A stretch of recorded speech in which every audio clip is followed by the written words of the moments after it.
আল্লাহর নবী সরকারে দো আলম মালাকুল মউত আজরাইলকে প্রশ্ন করলেন, এ মালাকুল মউত আজরাইল, পৃথিবীতে কোটি কোটি মানুষ আছে, এই মানুষগুলাকে আপনি কিভাবে জান কবজ করেন?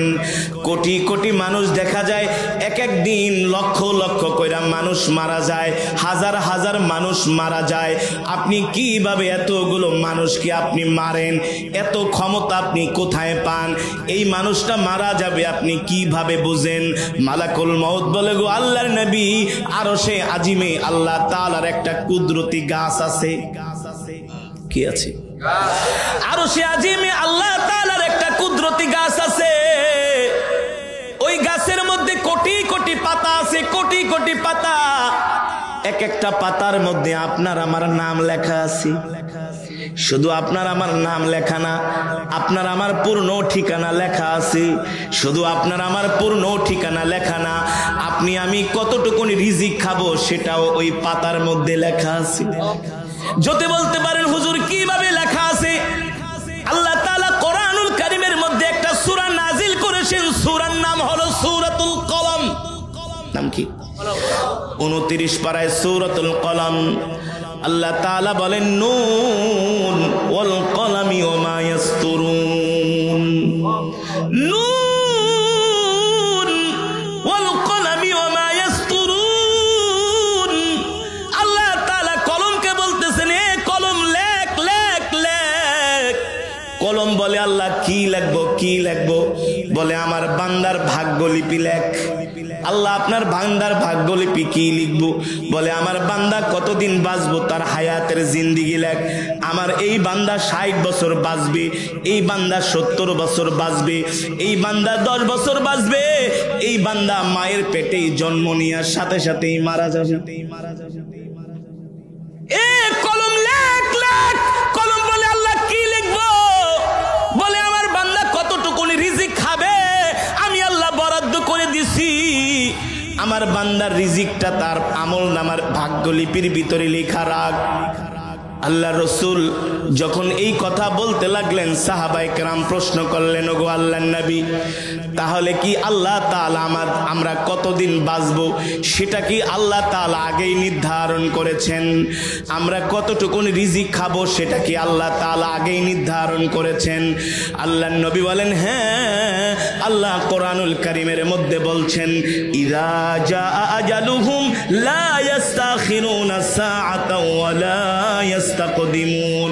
আল্লাহ রাব্বুল আলামিন বলে, এ দুনিয়ার মানুষ, আমি আল্লাহ তোমাদেরকে একটা হায়াতের জিন্দেগি দিয়ে দুনিয়াতে পাঠাইছি। আমি আল্লাহ তোমাদেরকে যতদিন হায়াতের জিন্দেগি দিছি, একদিন বেশিও বাঁচবা না, একদিন কমও বাঁচবা না। আমি আল্লাহ যতটুকু রিজিক দিয়া তোমাদেরকে দুনিয়াতে পাঠাইছি, সেই রিজিক শেষ না হওয়ার আগে তোমাদের মৃত্যুও হবে না। আপনার আমার জন্মের 50,000 বছর পূর্বে আল্লাহ তাআলা আপনার আমার রিজিককে নির্ধারণ করে রাখছে। কত কোটি টাকা আমি কামাবো, কয়টা বিল্ডিং বানাবো, কয়টা গাড়ি বানাবো, কোন ব্যবসা করব, কোন জায়গায় চাকরি করব, আল্লাহ তাআলা প্রত্যেকটা মানুষকে সৃষ্টি করার 50,000 বছর পূর্বে আল্লাহ সব নির্ধারণ করে দিয়েছে। জোরে বলেন সুবহানাল্লাহ। এই কারণে দুনিয়া নিয়ে তো কামরা কামরি করে লাভ নাই। আল্লাহ তকদিরে যা লিখেছেন সেটা আপনি পাবেনই পাবেন, ঠিক কিনা বলেন? এবার আল্লাহর নবী বলেন, এ মালাকুল মউত, তাহলে আপনি আমাকে বলেন, এই যে মানুষগুলো মারা যায় কিভাবে আপনি বুঝেন এই লোকটা এই দিন মারা যাবে, সেই লোকটা ওই দিন মারা যাবে? মালাকুল মউত বলে, গো আল্লাহর নবী, আল্লাহ তাআলার আরশে আজিমে যে আল্লাহর কুদরতি গাছ আছে, ওই গাছের মধ্যে যেই পাতার মধ্যে প্রত্যেকটা মানুষের নাম লেখা আছে, যে মানুষটা মারা যাবে, মারা যাবার 40 দিন আগে তার নামের পাতাটা আস্তে আস্তে করে হলুদ বর্ণ হতে থাকে।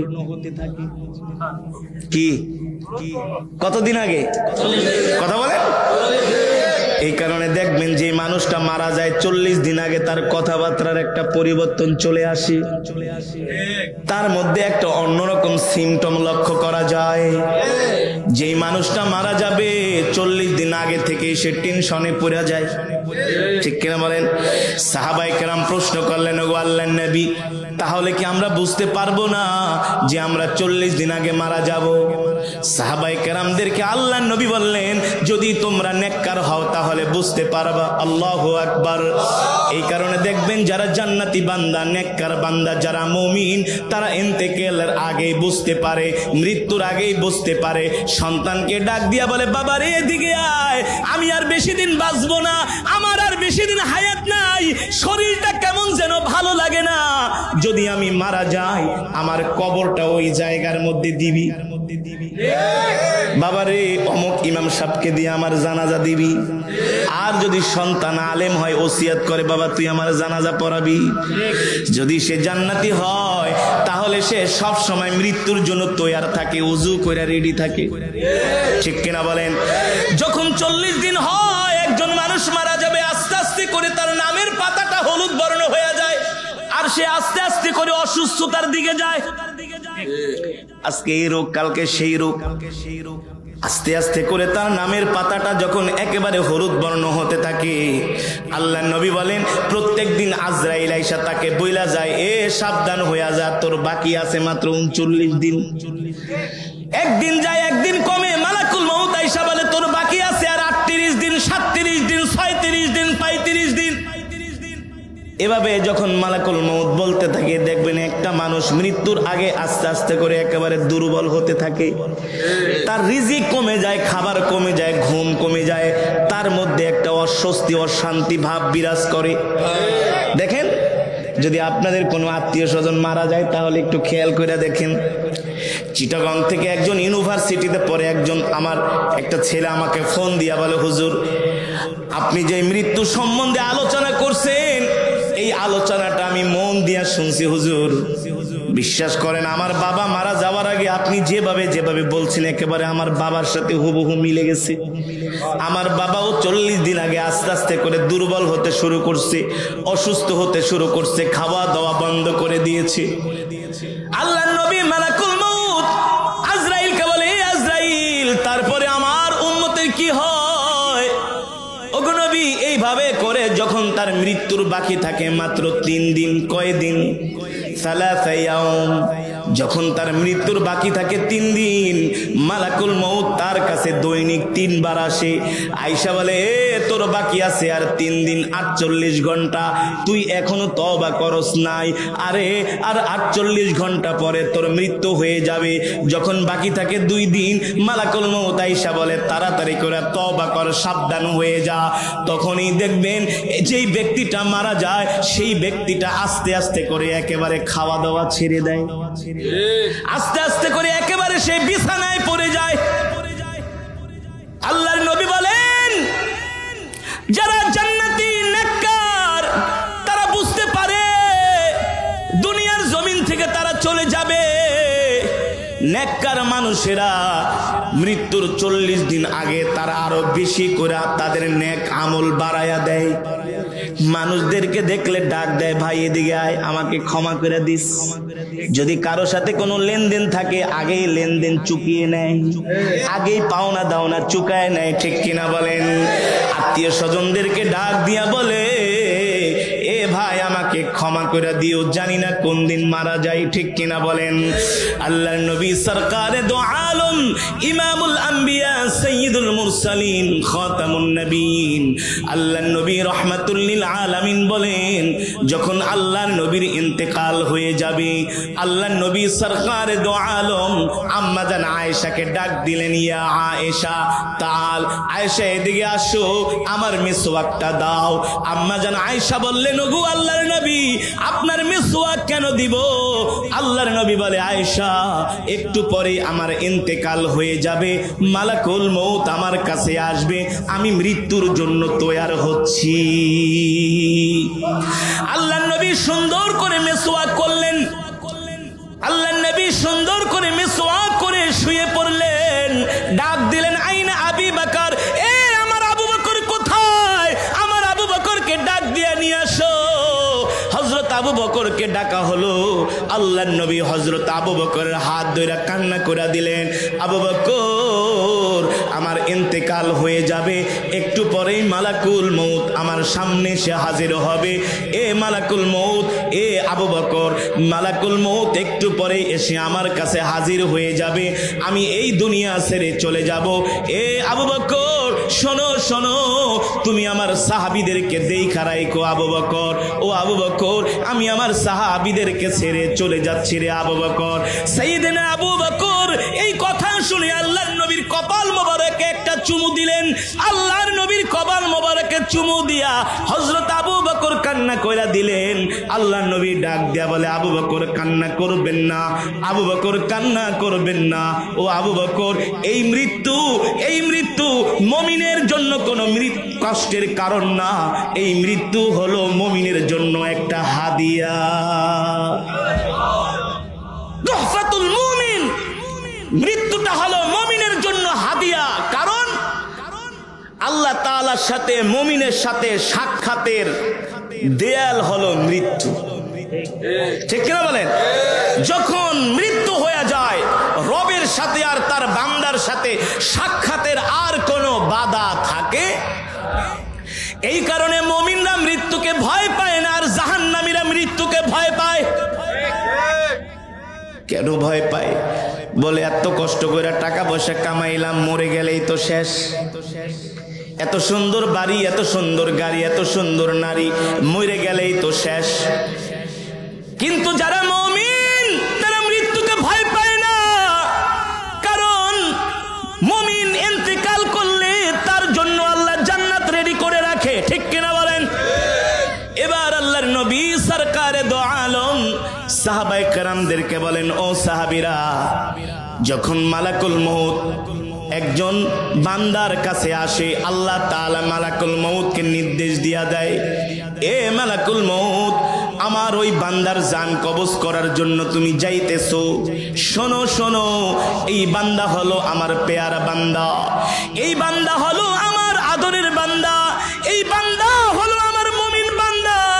আমার বান্দা কখনো দুনিয়াতে আমার সাথে নাফরমানি করে নাই, কোনো গুনাহ করে নাই, নামাজ ছেড়ে দেয় নাই, আমার নবীর সুন্নাত ছেড়ে দেয় নাই, আমার কোনো বিধান ছেড়ে দেয় নাই। এ মালাকুল মউত, আমি আল্লাহ তোমাকে নির্দেশ দিয়া দিলাম, সাবধান সাবধান, আমার মুমিন বান্দার জান যখন কবজ করবা, আমার মুমিন বান্দা যাতে কোনো কষ্ট না পায়। কি না পায়? সাহাবায়ে কেরাম জিজ্ঞেস করলেন, ওগো আল্লাহর নবী, তাহলে মুমিন বান্দার কিভাবে জান কবজ করা হবে? আল্লাহর নবী বলেন, যখন মুমিন বান্দার জান কবজ করা হয়, আল্লাহ তাআলা মালাকুল মউত আজরাইলকে ডাক দিয়া বলে, জান্নাতে যাও, জান্নাত থেকে একটা সাদা শুভ্র রুমাল নিয়ে যাও। কি নিয়া?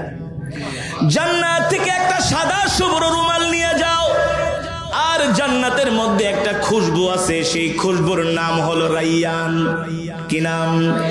সেই খুশবুর নাম হলো রাইয়ান। আল্লাহ তাআলা মালাকুল মউতকে বলে, মালাকুল মউত, সাবধান সাবধান, আমার বান্দাকে কোনো কষ্ট দিবা না, আমার বান্দার জান কবজ করার সময় আমার বান্দাকে কোনো রকম কষ্ট দেওয়া যাবে না।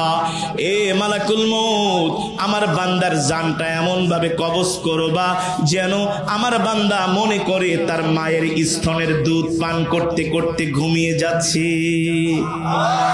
একটা শিশু যখন তার মায়ের স্তনের দুধ পান করে, তখন সে দুধ পান করতে করতে মনের অজান্তেই ঘুমায়া যায়। ঠিক কিনা বলেন?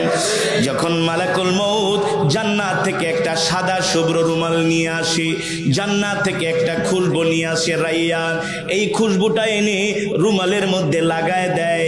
আর যে নেককার বান্দা, আল্লাহওয়ালা বান্দা, তার নাকের কাছে সাদা শুভ্র রুমালটা ধরে, আর যখন সে জান্নাতের খুশবুর ঘেরান পায় আর সহ্য করতে পারে না, কি করে? টান দেয়, আস্তে করে জান্নাতের খুশবুর ঘেরান পায়, একটা টান মারে। আল্লাহু আকবার, জোরে বলেন আল্লাহু আকবার। যখন আতর লাগান তখন কি করেন? দেখবেন সুগন্ধি, ভালো সুগন্ধি হলে নাকের ভিতরে লাগাইলে ঘেরানে মনে হয় ঘুম আইসা পড়ে, কেমন যেন একটা ভাব হয়। সুবহানাল্লাহ। আর এগুলা তো রাসূলের হাদিস রে ভাই, বানায়া তো বলছি না, রাসূলের হাদিস। দুনিয়ার যত মানুষ আছে সবাই সুগন্ধির পাগল, সবাই সুগন্ধিকে পছন্দ করে। নাকের মধ্যে সুগন্ধি লাগাইলে কেমন যেন একটা ঘুমের ভাব চলে আসে, কেমন যেন শরীরের মধ্যে একটা আরাম আয়েশ চলে আসে, ঠিক কিনা বলেন? আল্লাহ তাআলা বলে, এ মালাকুল মউত, আমার বান্দার জান কবজ করবা যাতে আমার বান্দা কোনো কষ্ট না পায়। আরশের মালিক আপনি বইলা দেন, আমি আপনার জান্নাতি বান্দার কিভাবে জান কবজ করব। এ জান্নাত থেকে খুশবু নিয়ে যাও, জান্নাত থেকে খুশবু নিয়ে যাও। এই খুশবুটা সাদা রুমালের সাথে লাগায়া আমার বান্দার নাকের মধ্যে ধরবা, কারণ আমার বান্দা দুনিয়াতে অনেক কষ্ট করছে। মৃত্যুর সময় আমি আল্লাহ আমার বান্দাটাকে কষ্ট দিতে পারবো না। আল্লাহু আকবার। আমার বান্দা ঠান্ডা পানি দিয়া ওযু করে ফজরের নামাজ পড়ছে, দুনিয়ার সব মানুষ ঘুমায়া ছিল, আমার বান্দা ঠান্ডা পানি দিয়া ওযু করে তাহাজ্জুদের নামাজ পড়ছে। আমার বান্দা মসজিদের কোনায় বৈশা বৈশা জিকির করছে, আমার বান্দা মসজিদের কোনায় বৈশা কোরআন তেলাওয়াত করছে। আমার বান্দা দুনিয়াতে কোনো আদনা থেকে আদনা গুনাহ করে নাই, এমন কোনো কাজ করে নাই আমি আল্লাহ খুশি হব, আমি আল্লাহ রাগ করব, বেজার হব। এ মালাকুল মউত শোন শোন, আমার বন্ধু, আমার পেয়ারা বান্দা এখন ইন্তেকাল করবে, আমার সাথে সাক্ষাৎ করবে। আমি চাই না সাক্ষাতের সময় আমার বান্দা কোনো কষ্ট পাক, ঠিক কিনা বলি? আপনার বাড়িতে আমার বাড়িতে যদি কোনো মেহমান আসে কি করি? শুধু আপ্যায়ন না, মেহমানের হাত ধরে আস্তে করে নিয়ে আসি। কথা কোন? যদি কোনো উঁচু নিচু জায়গা থাকে, মেহমানকে বলি আপনার হাতটা আমাকে দেন যাতে আপনার শরীরে চোট না লাগে। মেহমান কিন্তু আপনার চাইতেও আরো বেশি শক্তিশালী, তারপরও মেহমানকে সম্মান। সুবহানাল্লাহ। করি কি করি না? মেহমানের সাথে নরম ভাষায় কথা বলি, ঠিক কিনা বলেন?